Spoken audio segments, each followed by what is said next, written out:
Hello, everybody. Welcome to SportsBeat on WOUB. Thank you for tuning in. I'm Jake Collins, your host for today, and joining me at the desk, Luke Schmitt, Connor Mallon, Evan Johnson, Jack Zwiezinski. Today is our first episode back from our summer break, and we have plenty to talk about for episode 1. Today's topics will include an Ohio football and volleyball season opener preview, the soccer team falls in 3 straight games, our upset watch selections, the latest on the college football matchups, and an MLB season update. SportsBeat starts right now. Guys, welcome back to the table. I'm so excited for episode 1 of our new season, and we have to start the show with OU football. Connor, OU season opener versus Rutgers, Thursday night. Ohio starting with one of the most challenging non-conference schedules. What are the Bobcats expecting in their non-conference slate? Well, Jake, Ohio's kicking off one of the most exciting non-conference schedules that they've had in a very, very long time. They're going to start the year off away at Rutgers tomorrow, technically tonight as this airs at 6 o'clock against the Scarlet Knights, and then they're coming home for one of the biggest games Athens has seen in a very long time, hosting the West Virginia Mountaineers, and then we get to go up the road and play the older brothers at Ohio State under the lights, 9 o'clock kickoff for what will be probably one of the most exciting games Ohio gets to play in a very long time. And it's going to be really sweet to see the new and improved Bobcats after Brian Smith takes over from Tim Albin's job last year, as Tim Albin heads to Charlotte to take their program in whatever direction he chooses. But, I mean, we've got Brian Smith coming back with a really, really great team. We're returning some really talented seniors. Parker Navarro's back for round 2, which will be very exciting, and I think we're all excited to see how this team shapes out. Yeah, and it was so surprising to see how much his game progressed throughout the year last year. I mean, it seems like he was a much more comfortable passer, and specifically in the run game, I mean, he is dangerous in the run game. It's so exciting to see our option game. I think it worked pretty well when Curtis Rourke was in town, but it is just fantastic now that Parker Navarro, because he just fits that pistol option system better than Curtis Rourke did, which versus Curtis, who was more of a strong arm. But specifically, Connor, for week 1, the season opener, the Bobcats have to take care of this game 1. What should the fans expect from this Rutgers team?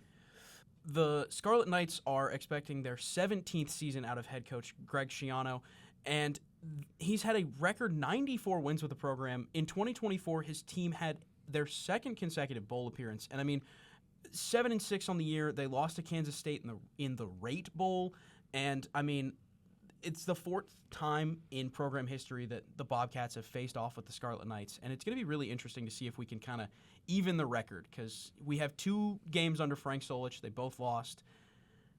1 win against the Scarlet Knights in 1937. It was a 13-0 win from head coach Don Peden. Big shout out to the stadium namesake. But it's been a long time since they've seen each other, and I hope to see that we actually can pull this one out. I mean, the expectation is at least a good game, but I mean, it would be exciting to see him take on a win from the Knights. Yeah, I mean, but you always have to think of it's a Big Ten opponent at the end of the day. Like, Rutgers has this name of not being this good school. They're in the biggest drought. They haven't been ranked in the AP since 2014, but we're going into a big stadium, under lights. We get to play a little bit earlier. Thursday night, we get to early football. It's the best. I can't wait to see what this offense does. Mostly the run game. I don't know about the passing game. Parker obviously had his guy last year, Coleman Owen. Don't have him this year, but we'll see what they do with the run game. Yeah, and in terms of Rutgers, like you said, Evan, it seems like Rutgers has been a struggling program ever since they joined the Big Ten. They used to be a little bit of a force when they were in the Big East and the American Conference, but I feel like, Greg Schiano, who also used to help Ohio State with, I believe he was one of the coordinators for the team, or at least an assistant coach, it seems like Rutgers is slowly building up into something that could compete in that mid-section of the Big Ten. And I think, this is going to be a tough matchup for the Bobcats. I mean, I looked at Kentucky last year, and I thought, man, that's a tough matchup. Or like years ago when it was Penn State my freshman year, I'm like, that is a really tough matchup. So for Ohio to go out and say, you know what, we won the MAC last year. We just scheduled 3 tough non-conference games back to back to back. It's going to be interesting to see, But with that, this has to be on major upset watch, and they have to pull off some magic if they want to be able to pull it off. It'll be interesting to see the quarterback dynamic between the two teams because we've got Rutgers quarterback Ethan Kalikmanis, who is pretty similar in terms of passing statistics to Parker. He had 2,696 passing yards last season, 18 touchdowns, 7 interceptions. Parker threw for 2,423 passing yards, 16 TDs. Ethan doesn't run the football. Parker is all over the place with his legs. So in the last couple of seasons, he's ran for, actually in his entire career, he's ran for 400 yards. Parker ran for twice that last season and then some. It'll be interesting to see how Rutgers tries to move the football and tries to defend against a quarterback that plays a very different style of ball than what they're used to. And it'll be interesting to see how they open up the run game with a returning face because we've got C.A. Bangura back from Minnesota, which will be kind of nice to see. The whole running back room is going to be a little different this year because, I mean, we've got C.A. Bangura coming back. We've got returning sophomore, one second.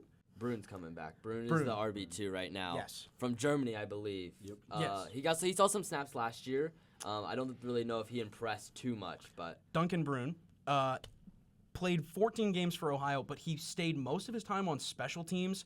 His first touchdown in his career was Central Michigan this past season. So it'll be interesting to see how they kind of utilize him more as an option on the field instead of the sort of special teams back that they used him as. And I think this roster, especially on offense, is the perfect way to start Brian Schmitt's career as head coach because a lot of these guys, and most of them are returners from last year and years before that. And then last year, I think it kind of took a little bit for them to figure their offense out. You know, they lost C.A. Bangura, but he's back now. And I think he'll fill that role that Anthony Tyus played. And I think this offense is going to be really fun to watch this year. And I think they're going to showcase that against Rutgers on Thursday. Yeah, and I was a little worried, especially when Ricky Hunt transferred out. I believe he went to Middle Tennessee State.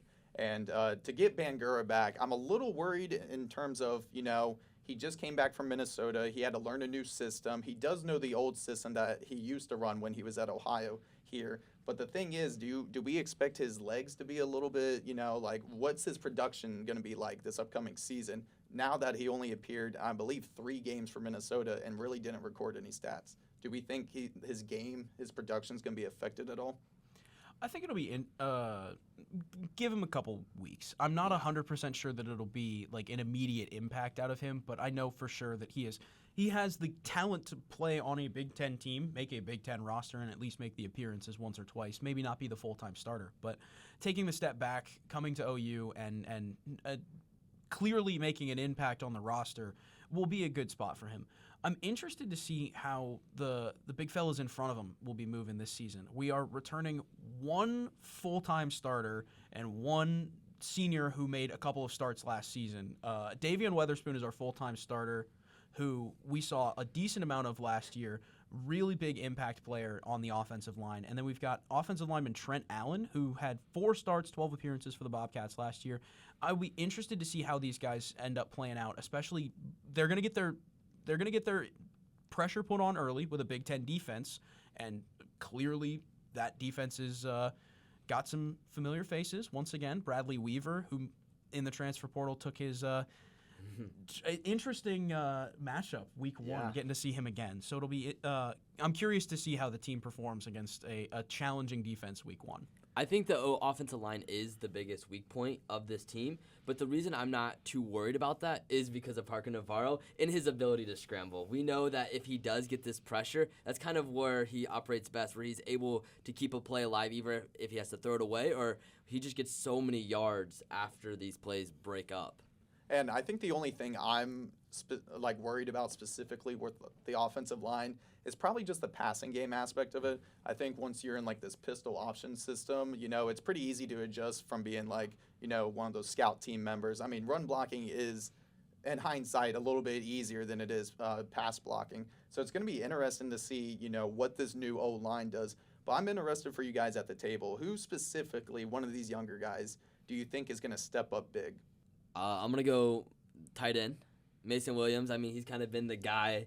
I know he was on some preseason award watches and stuff, and people have been talking more about him. But we just talked about the passing game. Don't know how effective the deep ball is going to be without Coleman Owen. We don't really know. You have Chase Hendricks, some guys. But if we don't have time to go to those deep balls, it's going to be the short routes, dump off to the tight end, and let him do his work. I'm interested to see Iman Dennis back on the field. Again, we know he had some flashes of some serious speed, the kick return touchdown against Kent State. I would love to see Parker Navarro throwing up some deep balls to that guy. He will very definitely fast, be very fast human being. And then in terms of I know it's before week 1, but what are we kind of expecting from the Bobcats for this upcoming regular season? They got 12 games. We already talked about the tough non-conference slate. They're also going to have a challenging conference slate. What do you guys expect? What is the win total for the Bobcats this year?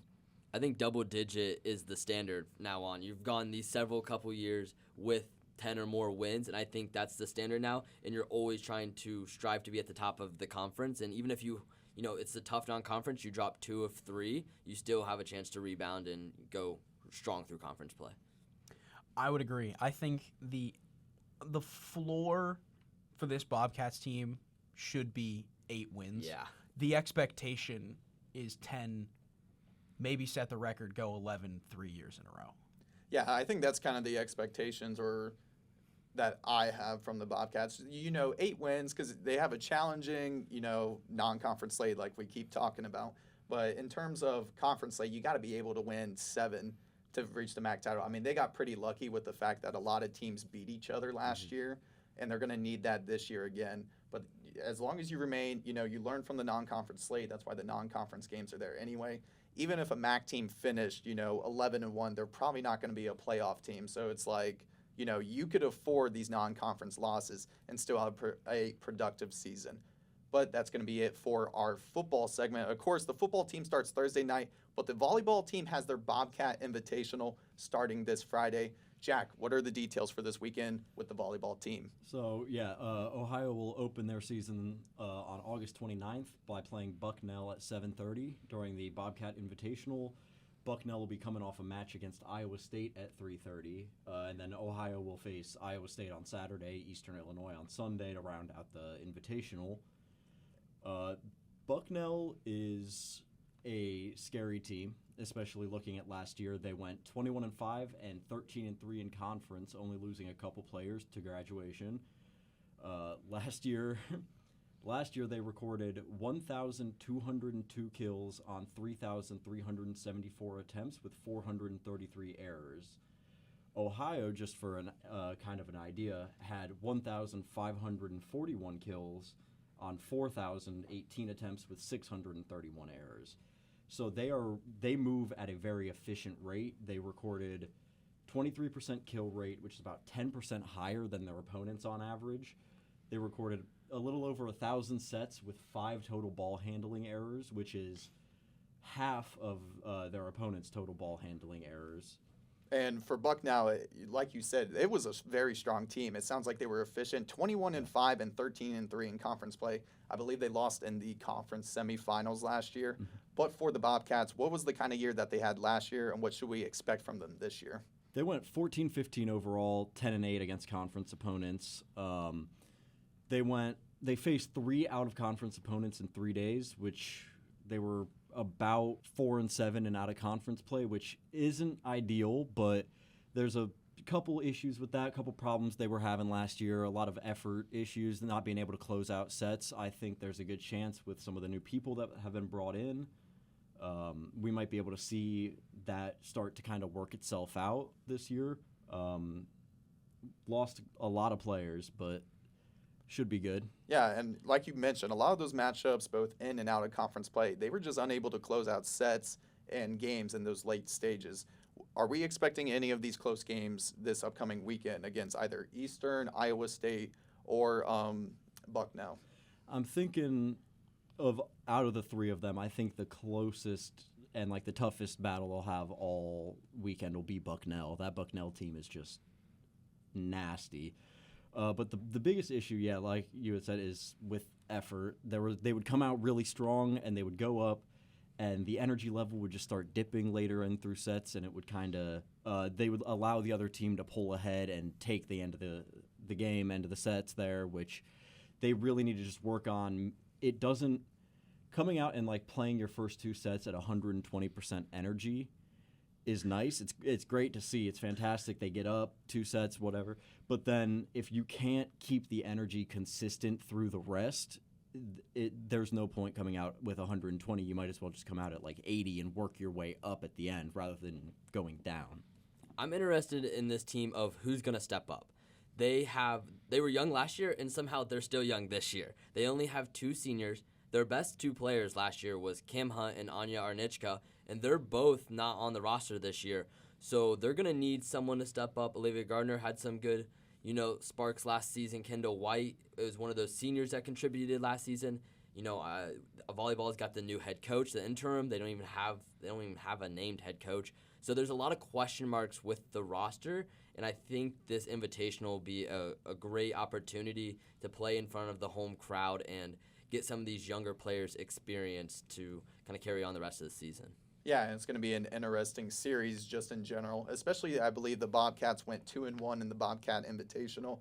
Of course, as the fan base here at Ohio University, they are expecting the volleyball team to clean out with a sweep, and that's going to be a great way for them if they could start the season with a series sweep. But that Bucknell matchup, like we talked about here on the table, that is going to be a grueling matchup for the team.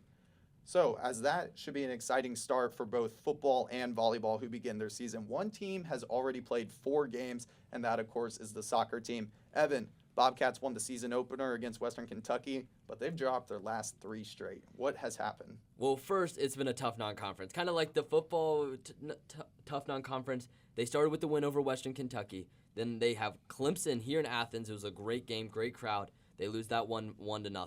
Then they go to Pitt, another ACC school, lose that 1-0. And then Marshall comes here to Chesapeake, and you're thinking this could be a rebound game for this team. They had to play 2 ACC schools, and then they just get off to another terrible start and lose that one 2-1. So now when you thought you're going into a great spot into the year, all of a sudden you're 2-2 with a lot of question marks. Yeah, and, offensively, it seems like the Bobcats have struggled. They've only had 1 goal scorer in those 3 previous losses. But I also saw that, head coach Aaron Rodgers said that they just need to pick up the intensity. It seems like they're starting off slow. Was that the problem that you witnessed when you went to some of the soccer games? Oh, 100%. And when I had the chance to talk with Coach Rodgers, I think he was just as confused as I was and the fans were he talked before the season that this is the most experienced and the most talented team that he's ever coached here at OU, which he's been coached for 12, 13 years. This might be the most talented team they've ever had. But yet they're getting out to these slow starts, and there's just no urgency at the beginning of these games. The Clemson game, Clemson scored in the first 5 minutes. Marshall, both of those goals were in the first 11 minutes. Then Ohio locks in, and they're good for the rest of the game. But they get into these slow starts, and they just cannot afford it, especially when they're playing these tougher teams. And do you think anything defensively that's been lackluster? I mean, they have been outscored 4-1, or do you think it's just because they're playing a couple ACC schools and they're playing what used to be a rival game in Marshall? Do you think what defensively has been lacking? The thing missing is Nora Rausch, MAC Defensive Player of the Year. Coach Rodgers told me that she's out for the rest of the season with lower body extremities. She'll redshirt. Same with Eve Barish, who tore her ACL before the season. Just terrible stuff in their senior season. They'll be both back next year. But she was such an crucial back line of this team. And not having her to be that leader kind of in the defensive spot, it can be troublesome. But I think they needed more focus on the offense.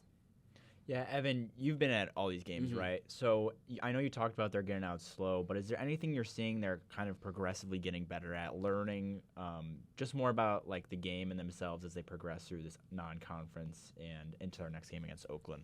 Yeah, I think you could definitely just see how they improve even in the games. Like, it's not even game by game. It's like within the games, in that second half, they're so much stronger and they're able to produce more offense. And I'm still struggling to figure out why they can't do it in the first half, in the first 10 minutes. But the offense really struggles to start games. They don't really work well together to create these opportunities. And it just goes back to intensity and aggressiveness. I think it's a mental problem with this team right now, and I do think they'll overcome it, and they'll run through the MAC and hopefully have a great end to their season. But right now, they really got to ramp up the intensity, the aggressiveness on offense, and start taking more risk and chances. And it seems like one player that has actually, kind of been a bright spot in the stat sheet, but I'm wondering if it's been a bright spot when you see him visually on the field.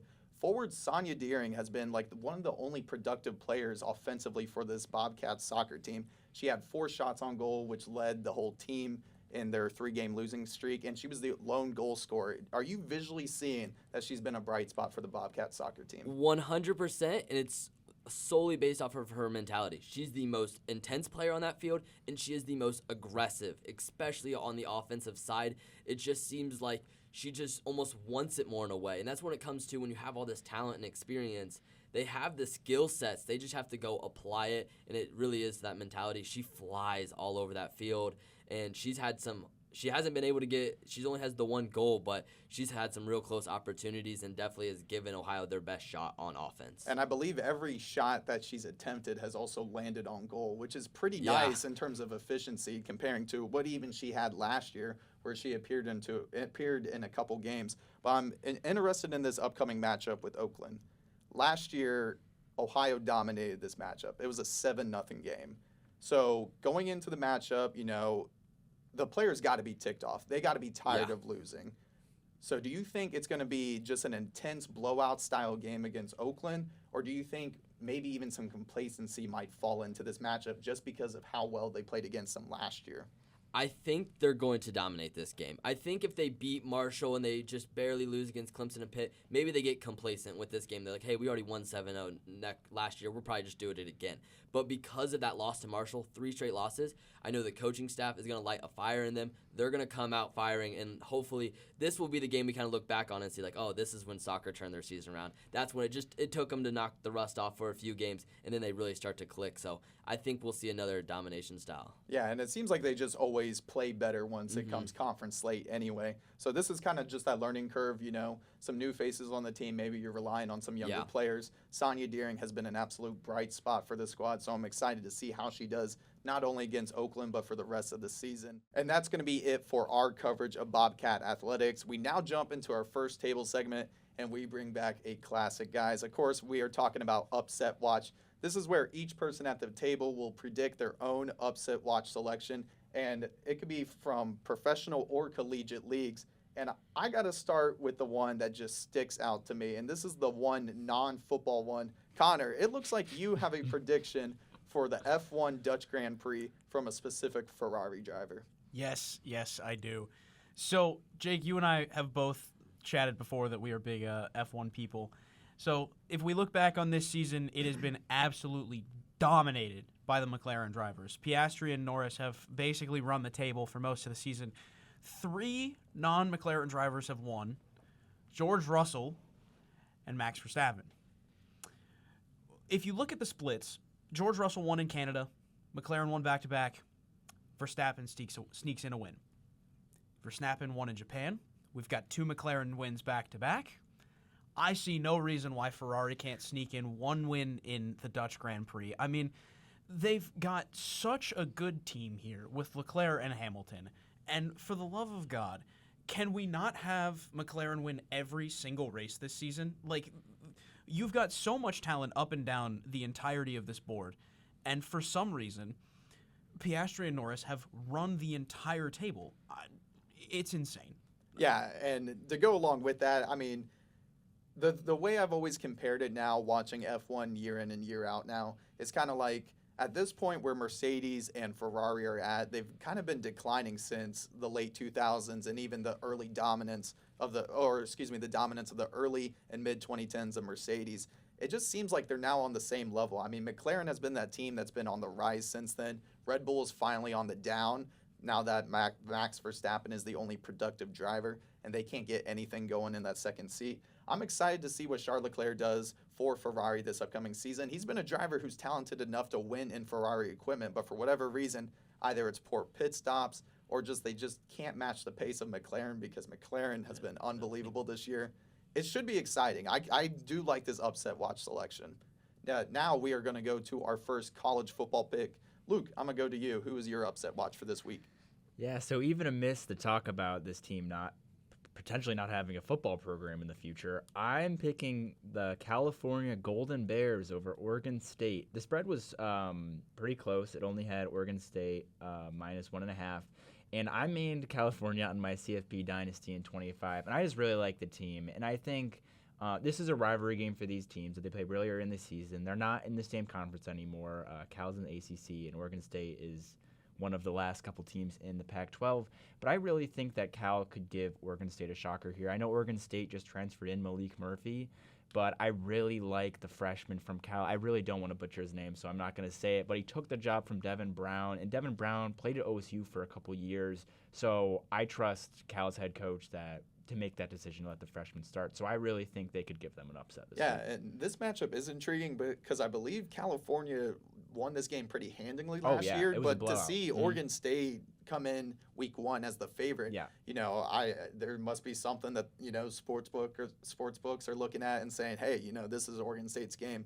But I think both teams are definitely on the down low, especially since they've left the pack. I mean, I know Oregon State's still in it technically, but California's been struggling now in the ACC.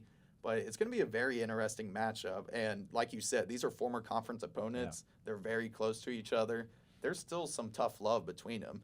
And for our next conference upset watch selection, we are going to go to Jack. Who do you got for your upset watch selection? So I have Southern Mississippi over Mississippi State this week. Mississippi State's covering the spread by about -13.5.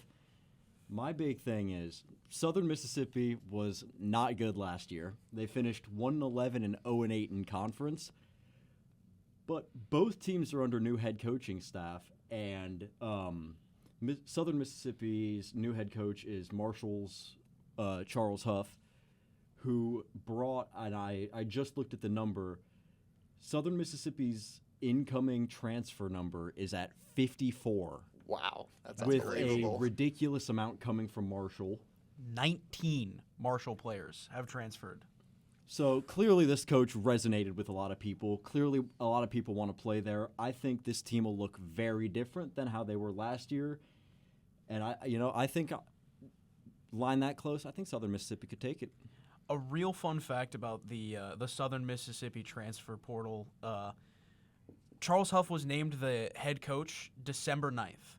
In the 17 days that followed, 17 different players all transferred from Marshall to Southern Mississippi in once a day, one after the other, after he got named the head coach. That team is ready to fight and kill for that. They're getting some transfers in at every position. I mean, the impacts like that, to get that many transfers from the school you just previously coached at, that is a culture-building coach right there. It's a culture thing. People want to play for him. Both sides of the football. And incredible work. And like you said, Mississippi State's on a down year. It seems like ever since Dak Prescott, this program has just absolutely fallen apart, into the abyss of the SEC. I could understand completely that Mississippi State, hey, interstate school, smaller, we're SEC, it just means more, and then completely fall flat on their face. Because they probably did a 1-11 record. There was definitely got to be a home game where they fell flat on their face last year against a non-conference opponent. Evan, you also have a mid-major over a major school. Who do you got for your upset watch selection? I have Toledo over Kentucky. If the Bobcats don't get it done over Rutgers, I know some other MAC schools play some Power 4 teams. Miami plays Wisconsin. But the best one here is Toledo over Kentucky. This Toledo team is going to be a pretty hard one to beat in the MAC. Tucker Gleason returns. That passing game is just unbelievable. They got Chip Trainum from Kentucky being their running back. And similar to, we saw a lot of turnover. We see this with every college football team now. Kentucky has over 50 newcomers coming this season. They've been really bad the last couple years, and I think they'll probably be the worst team in the SEC this year. So why not start out with a loss against the Rockets? And do you think we've always known that Toledo's a strong MAC team as well.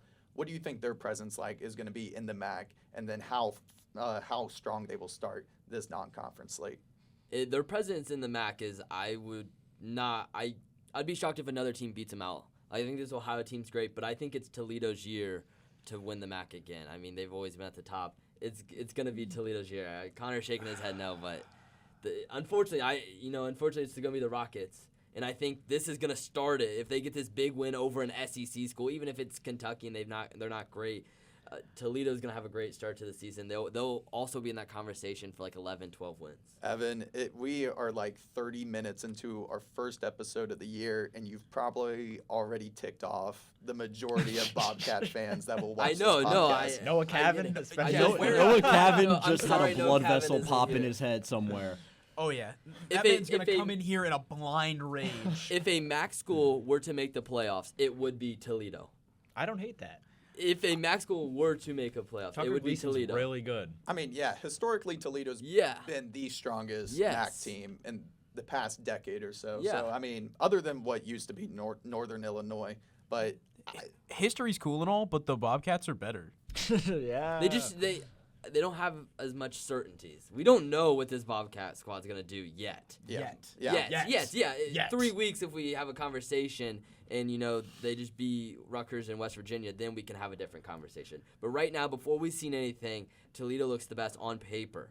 On paper. On paper. That's fair. On paper. And of course, with Upset Watch, we are going to track our picks the following week to see how our results go. So, Connor, you better expect Charles Leclerc and Ferrari to win the Dutch Grand Prix. I hope. But with that being the end of our segment for Upset Watch, of course, we saw 3 upset selections in college football. This is going to make a perfect transition to our next segment to talk about college football. Luke, we had some college football in what we call Week 0. What were some of the results from Saturday's Week 0? Guys, they weren't the prettiest games, but I'm just so happy college football is back. It was so fun watching new football again. I was so tired of watching old clips from last year. And we had a good slate of games. Iowa State, Kansas State, in Ireland. It didn't look pretty, but there were some crazy plays in that game. In the end, it really came down to the wire, and that really set the precedent for the later games. Hawaii upset Stanford. I don't know if that's much of a shocker since Stanford's been pretty bad since joining the ACC, but shout out Mountain West for taking care of business. And also Kansas took care of business, and they beat Fresno State 31-7, and they looked really strong in that one. So I think we had a good Week 0 slate, and it's really preparing us for what we have this week. Especially, Dublin, Ireland's game last year, I believe, was between Florida State and Georgia Tech. And, you looked at that matchup, and it was like, okay, Florida State, first of all, should have won that game with how much hype they've been getting, which they didn't. They lost in the same score, 24-21. But this was a big-time matchup for Dublin, Ireland to watch. I mean, Iowa State, I believe, was ranked 22nd. Kansas State was ranked 17th. And these are 2 conference teams. And in a conference like the Big 12 where we don't know who's going to be that team, I mean, this was like kind of do or die, like right now. I mean, this is a huge jump forward for the Cyclones being able to beat Kansas State. But I'm interested with this next matchup that you mentioned, Hawaii, who upset Stanford. Guys, who remembers watching college football when they were young, like 7, 8 years old, and Stanford was like one of the top 10 teams, just an unbelievable team. And I did not know this at all from last season, but Stanford did not have a rushing touchdown with a running back last year, which is unbelievable to think They about. might not win a game this season. They're that bad. Maybe They're the bad. most incredible stat I think I've ever heard. I think they're in a tough position because they kind of really didn't have a choice when all of the Pac-12 kind of imploded on itself, and I feel like they kind of felt pressure to go join Cal in the ACC, and I just think they're starting to realize that they're not really built for it. And another thing to go along with that is, one, it's one of the most academically challenging programs to be a part of just because of how prestigious it is. But also, Stanford was one of those teams that were very late in the NIL process. So when we talk about, a couple years ago, what difference will a team make who's involved with NIL versus not in NIL? I think we saw it right here. I mean, Stanford is a struggling program who plays in a conference across the entire country, and it seems like they're just going to struggle. It is also the post-David Shaw era, who was a great coach who, when we think of, they couldn't score a rushing touchdown with a running back. Who did they used to have? Toby Gerhart, Christian McCaffrey, Bryce Love. yeah. These were Heisman contenders for the team. Yeah. And that was also in the Jim Harbaugh era, right before David Shaw. So what is the outlook for the Stanford Cardinal team? You said, Evan, they might not even win a game this year. No, I honestly don't think they will. I mean, literally their whole pitch to players right now is, hey, look, we have Andrew Luck in our program. You get to, like, be around Andrew Luck. That's really it. They don't. Cool. Yeah, exactly. Cool. They don't have much going for them. And as a player, like, why would you want to go to Stanford? I mean, you mentioned the ACC, all that travel and stuff. It's just not a fun program to be at right now. And hopefully things will turn around for them, but we'll see. In terms of just the future games that the Cardinal have ahead of them, first off, week 2, next Saturday, they play BYU. BYU was a Big 12 contender. And then, of course, they have all these ACC games that include number 16 SMU and number 10 Miami, Florida. And then at the very tail end of the year, they're going to have number 6 Notre Dame come into town. I mean, this is a brutal schedule. You know, they might be able to steal some games against like San Jose State, another Mountain West team that should be beatable, but they couldn't beat Hawaii. And then they also have, Pitt and Cal and then Florida State, which we just challenged Florida State for their legitimacy. But in terms of now the week 1 preview, Luke, we have some major big-time matchups. Mm-hmm. I mean, this is a fantastic Saturday slate headlined by which game at noon? Texas at Ohio State. It's been talked about the entire summer.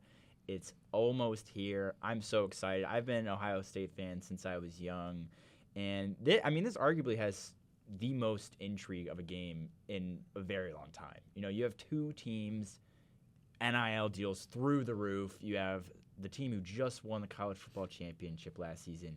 You have someone from the Manning family. So it's just a match made in heaven. And I'm really excited to see what both of these teams do because, like I said, who needs this win more? Like Ohio State or Texas? Because they're both coming into this game as kind of new teams because Ohio State lost 14 players in the NFL draft. Texas lost 12, and among those was Will Howard and Quinn Ewers. So now you have the Julian Saint and Arch Manning era. So I'm really interested to see who can kind of bring the hype.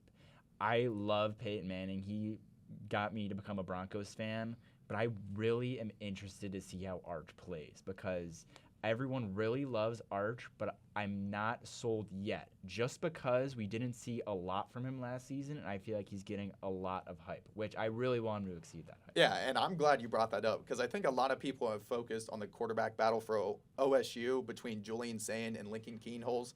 They kind of forget Arch Manning was behind Ewers for most of Ewers' tenure. Yeah, I mean, I think Manning only got maybe 3 to 4 games as a starter. He did get some playing time against Ohio State last year in the semi just for a little bit. So this is an exciting quarterback duel.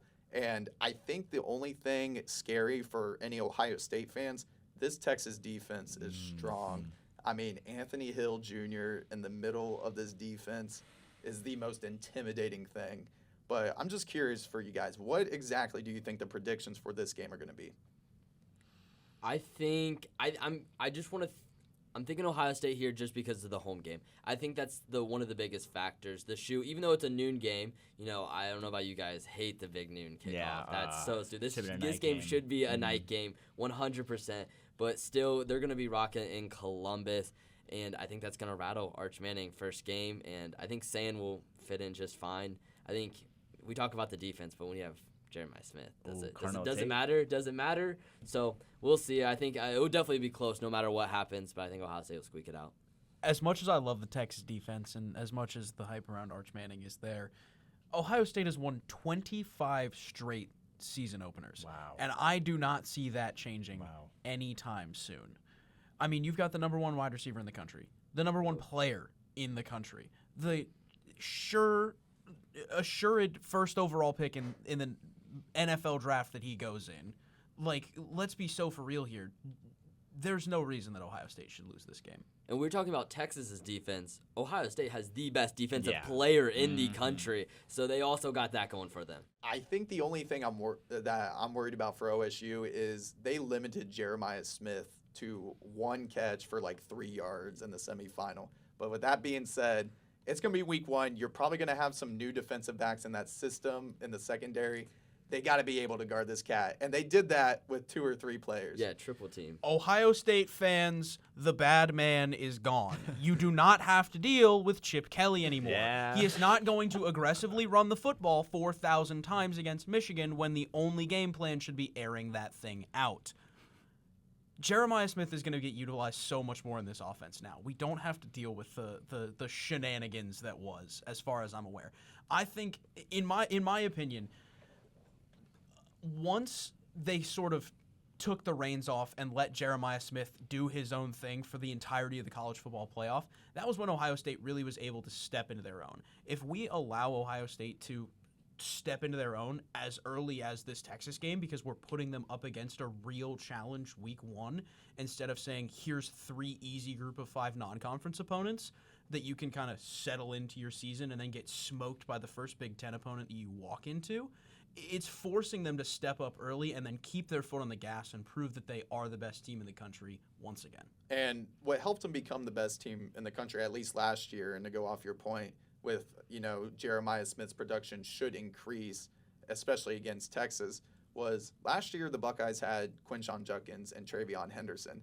Now it's still a little bit of a question. I know that James Peoples is probably going to be the starter for the Buckeyes, but how much should we expect this running game to be a factor against Texas?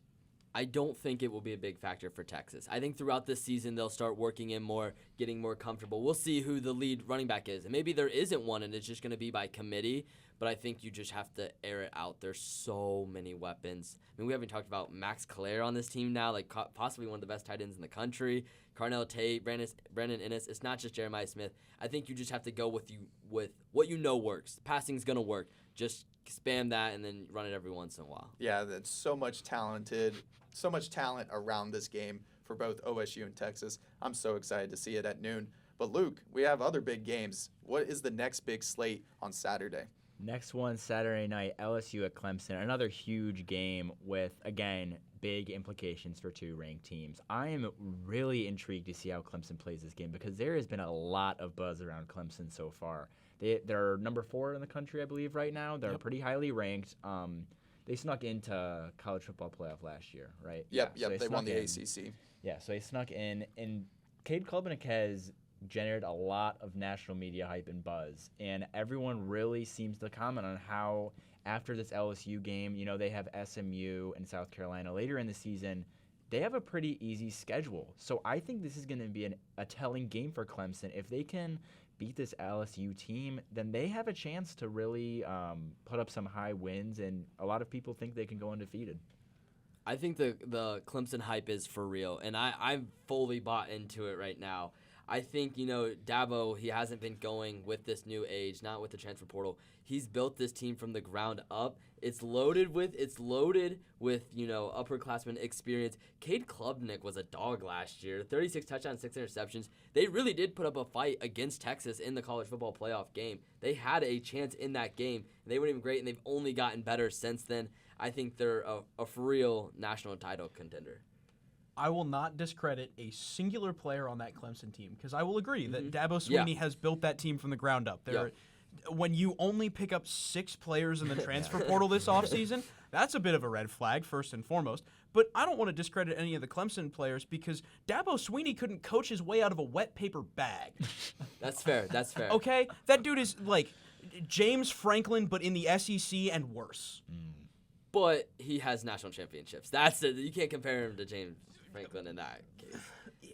In my opinion, that is I would put Yeah. that more on Trevor Lawrence than I would any on Okay, Dabo no, that's Swinney. fair, that's fair, because Dabo that's fair. Swinney is not a good coach. Okay. Really? We'll see. I mean, Sweeney's not a good coach? No. I don't know about not a good. I don't know about that. I mean, I trust Dabo Swinney way more than this, and I'm going to say it because you had it in the script, Luke. How high are the stakes for LSU and head coach Brian Kelly? I mean, when it comes to the Swinney versus Kelly comparisons, I'm taking Dabo 11 times out of 10 easily. So the multi-time national championship winning head coach, Dabo Swinney's not good. I do not believe in his coaching style whatsoever. I have seen him choke the life out of a good roster more times than I can count on my fingers. What if he goes and just wins it this year? What if he just wins another one? Then I will 'Cause that wear is a a Clemson hat for a week straight. Okay. All right. All right. And We'll mark down the record. blast it all over social media. Be my guest. Yes. All Yeah. over social And media. when Clemson chokes week 1 against LSU, Okay. We'll see. I don't think they will. We'll have to see because LSU is a team that has struggled Yeah. in week 1, but they should be very strong. I mean, these are two teams that very well could rematch in the college football playoff if they take care of business the way both programs are supposed to. Another top 10 matchup, Luke. What is that final top 10 matchup that's going to occur? I believe, is this a Sunday night game? This is a Sunday night game. Notre Dame at Miami. NFL doesn't start this week, so college football takes advantage of those Sunday night games, which I really enjoy. I like having football on both days of the weekend. This is going to be a big game for a lot of people involved in this game. Carson Beck, can he silence the haters and thrive in Miami? You know, he got banged up a little bit at Georgia last year. He didn't go to the NFL draft like he was projected to. Went to Miami, and I think this is going to be really interesting to watch. You know, he kind of steps into Cam Ward's position, and it's going to be interesting to see if he can thrive down there. And on the other side of that ball, you got Notre Dame, who you've got arguably one of the best running backs in the country in Jeremiah Love, who played phenomenal last season. And this was a team that I forget a lot of the time. This team was in the college football championship last year. You know, it kind of feels like they're forgotten when it comes to that because of how good OSU's run was. But it's going to be interesting to see how they can perform against Miami, especially since they are starting Andrew Carr, who's a freshman, since Riley Leonard graduated. So it'll be interesting to see how he plays. And that's, I just think, going to be the case for a lot of quarterback debuts this week. Yeah, and it seems like the workload on Jeremiah Love is going to be pretty heavy this year, but Love is a fantastic running back. I really hope Jeremiah Love has a Ashton Genty-esque season. I don't know if he will get the production or the numbers that Genty got because there's a lot more talent in Notre Dame than there is Boise State. I just think this should be an exciting season for Notre Dame, and I think it is a little bit forgettable sometimes that they were the runner-up because I think a lot of people are critical on Ohio State winning the Natty and losing to, Michigan, the team up north for them. And I don't know. It's just Notre Dame should be a team that should compete, but with this freshman quarterback, that's going to be a lot of questions that are going to need to be answered. I think because of the freshman quarterback, and like you mentioned, Jeremiah Love just going to be getting force-fed, I think at the end of the year he'll be going to New York for a Heisman. I don't think he'll win the Heisman, but I think he'll be one of the top 4 guys because of his pure numbers and production he's going to have this year. I mean, bearing an injury, he is just fantastic. And I totally agree. I mean, especially I expect Jeremiah Love with a particular player led by Dabo Sweeney, Clay Kubnick at quarterback for Clemson. So, yeah, those are 2 phenomenal players. A bunch of great matchups. We also have a couple big games to keep an eye on within the top 25. Of course, Boise State has re-entered the rankings. They play South Florida as only 6-point favorites. And then Syracuse, at number 24, Tennessee. If I was on the upset watch selection, I was eyeing my eye on this Syracuse game. I think it's going to be very interesting. And, of course, other than that, you got Bryce Underwood's debut with Michigan. And then Alabama travels to Florida State with Ty Simpson as their QB1. Is this FSU team different in any way? I think it's a tough opener for a team that really did not play well last year. The good thing is you're playing at home, if that helps. But you're playing Alabama. You're playing the Crimson Tide week 1 after a season from the basement. Like, oh my goodness. The basement is putting it nicely, dude. Florida State was not having a good year last year at all. They completely failed on expectations. But other than that, it's going to be an exciting slate of college football games, not only on Saturday, but some on Sunday and even a game on Monday. But now it is time for our next table segment, a debut of a new segment that we called Read and React. This is, of course, where we will read and react to the latest news, headlines, and the opinions that will spark discussion at the table. So we just talked about college football. We're going to talk about college football one last time here. There is an article by Ralph D. Russo of The Athletic that says James Franklin, overrated or underappreciated. College football may get its answer this season. And pretty much, fans, this article covers the challenges and speculation of Coach Franklin's tenure at Penn State. Guys, what do you think? Is this a little bit of overrated or underappreciated? I know it's not one of the options, but I think he's properly rated. I think everyone is starting to become in agreement that he's a good coach, but he's never going to be a great coach because he will never win the big one. And he's rebuilt Penn State because they used to be in the depths, especially in the post-Scandal and Paterno era and Bill O'Brien. That was an ugly time for the Nittany Lions. But ever since, when they beat Ohio State, what was that? Probably 2015 maybe? I think it was 2016, 2017, Saquon, right? 2015, yeah. It was during the Saquon years. And that's kind of finally when Penn State achieved the level that they had in prime Paterno years. But for specific stats to why James Franklin gets challenged so much of being a successful college football head coach, first off, thankfully they finally made the college football playoff last year, where they were they lost in the semifinals to Notre Dame. But when you look at the top coaches against top teams chart, this is in the Athletics article, James Franklin at Penn State is 1-15 against top 5 schools. That is a 6% win percentage, and it's 4-20 against top 10 and 16-28 against top 25. Those numbers are abysmal. What are our reactions to this? The numbers speak for themselves. Overrated is probably the nicest way to put it. I mean, James Franklin's career at Penn State has been entirely defined and put in a shrine by the fans of Penn State because of the 2016 season. The last time Penn State won a Big Ten championship, when they beat Ohio State. They have been riding the coattails of a season that is shadowing on a decade ago at this point. And James Franklin has yet to produce at the same level in that amount of time, despite having to rebuild the team multiple times over multiple different stretches of incredibly high-quality players that have then gone on to play at the most incredible levels, and you kind of do get to see that they were underutilized at the college level. And, okay, so for this season, so the second part of that article title was College Football May Get Its Answer this season. Is this the best team that James Franklin has ever had? Singleton back at running back, Aller at quarterback, Jim Knowles as your defensive coordinator. This, if he was to do it, this would be the year. So I think if he doesn't get it done this year, he's got to go. And absolutely. I think the media is expecting him that this is Penn State's year. The fact that he's even still here. Win the Big Ten and get a top 4 bye and then at least make it to the national title. I think that's what Penn State fans are expecting. You got to beat, the top teams like Ohio State. You got to beat the top teams like Oregon, who are now in the Big Ten. He's been unable to beat the great teams that Michigan had, that Michigan State had. He got one Ohio State team, and he's been struggling ever since. I think this is the year that decides his legacy. Will that mean if he only wins, 9 or 10 games, he'll get fired? No, but his seat will be on fire. It's going to be smoking hot. And I do think if James Franklin does kind of let that seat catch on fire and he does get sacked, it would be incredible to see Jim Knowles take over that Penn State team. I'm not going to lie. It did hurt to see him go at the end of the Ohio State season for the various reasons that he left. But if you put Jim Knowles in the director's chair of that Penn State team on both sides of the football, that could be dangerous. So you're saying he would be a better head coach than James Franklin? Yeah.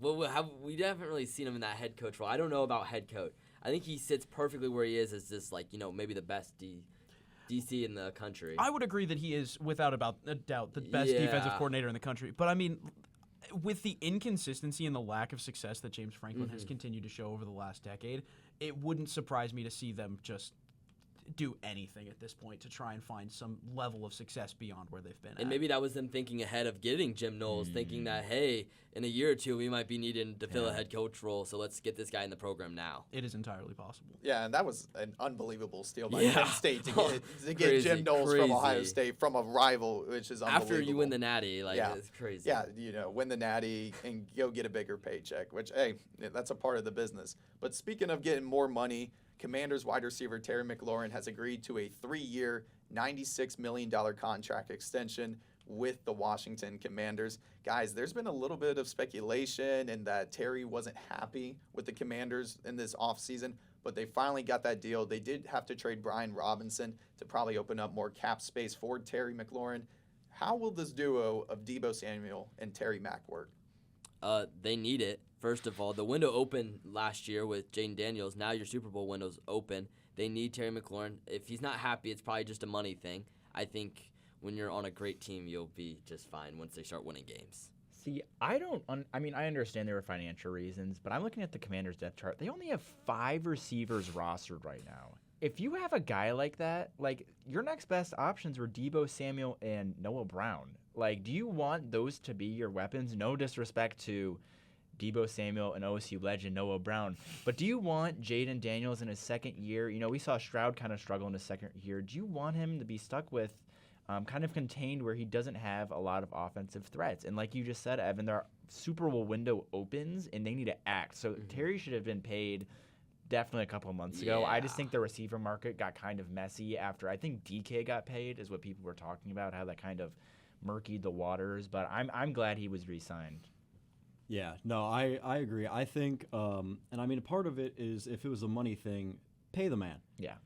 He's had over 1,000 yards in every season but his rookie season, and you just now got him like a usable quarterback, a serviceable quarterback, a good quarterback. Pay the man. My thing is yes, I agree. They have very few receivers rostered. They picked up Austin Eckler and then shipped out Brian Robinson as well. So it's like they have weapons and then they keep giving them away, which I could see with them, but yet that's not a great spot to put the two of them in, as they kind of are going to have to almost strong arm the offensive side. And I mean, both of them are 29, pushing 30. So I think we'll see some good usage out of them, but I don't know if they'll be as good combined as everybody's thinking. Mm-hmm. Yeah, it's going to be interesting to see how this duo works. But finally, before the end of our show, we got to get into our final segment for the MLB. Guys, over the summer break, there have been some impressive teams that have heated up, and then there's been some teams who have performed horrifically. Guys, who are some of the teams that are noteworthy of performing really well or performing very, very bad this offseason, or this summertime, excuse me? I think it's the Milwaukee Brewers. I mean, who expected them to be not just like one of the top teams, but to be the top team? I mean, they're leading the MLB right now. Now they're starting to cool off a little, but for the past couple weeks, it's felt like they could do whatever they wanted and they just wouldn't lose a game. Looking over to the AL Central, the bottom half of that entire division is just in purgatory right now. We watch the the Twins go on a 10-game losing streak right before the All-Star break, and then get back from the All-Star break and ship the entire roster before the deadline, and have just been stuck just below 500, fiending for a wild card spot, and they just cannot get over the hump to save their lives. And some other teams that have been quite hot in the MLB this summertime have been the Toronto Blue Jays, who currently lead the AL East, in a tough battle where the Red Sox and the Yankees are not far behind. And also the Cubs. I think Milwaukee's taken a lot of attention with this 13-game winning streak. That was a franchise record. But Chicago is only 7 games back, so that is also going to be a competitive division. But for other news within MLB, Cal Raleigh becomes the first catcher with 50 home runs in a single season. He's actually on pace to break Ken Griffey Jr.'s record for home runs in a season by a Seattle Mariner. Is there any other player in the MLB that comes close to Cal's production offensively and defensively? I mean, it looks like he is the front runner for the AL MVP quite easily. For the people trying to say Aaron Judge, you're wrong. And the big dumper needs to win the MVP. If he doesn't win MVP, I'm going to lose my mind, because there's no one more deserving than Cal Raleigh in the season he's having. Like, I thought maybe it would just been like a before the All-Star break thing, but he's still cruising every single game now, and he obviously deserves MVP. Yeah, I think, Evan, it's going to be a tragedy if Cal Raleigh's not the AL MVP by the end of this year. 100%. I mean, first catcher with a 50-home-run season. Never seen anything like it. Unbelievable. Yeah. But finally, of course, is our weekly awards here for SportsBeat, the game and the player of the week. A couple of great events to choose from for our SportsBeat game of the week, but we're going to give it to the volleyball squad with their matchup against Bucknell in the Bobcat Invitational. And of course, the SportsBeat player of the week is going to go to the forward, Sonia Deering, who scored 1 goal with 4 shots on net, and she only did it in 35 minutes per game. Very productive with those stats in that little time. Thank you for listening to SportsBeat on WOUB. I'm your host, Jake Collins, and with me at the desk is Luke Schmitt. Connor Mallon. Evan Johnson. Jack Zwiezinski. You can find us on WOUB 1340 AM radio, online at woub.org/listen. Our episodes can be found on SoundCloud, Spotify, Apple Podcasts, and starting this year, YouTube. Don't forget you can follow us on our Instagram at SportsBeat WOUB for more digital content. We'll see you next week. This has been SportsBeat.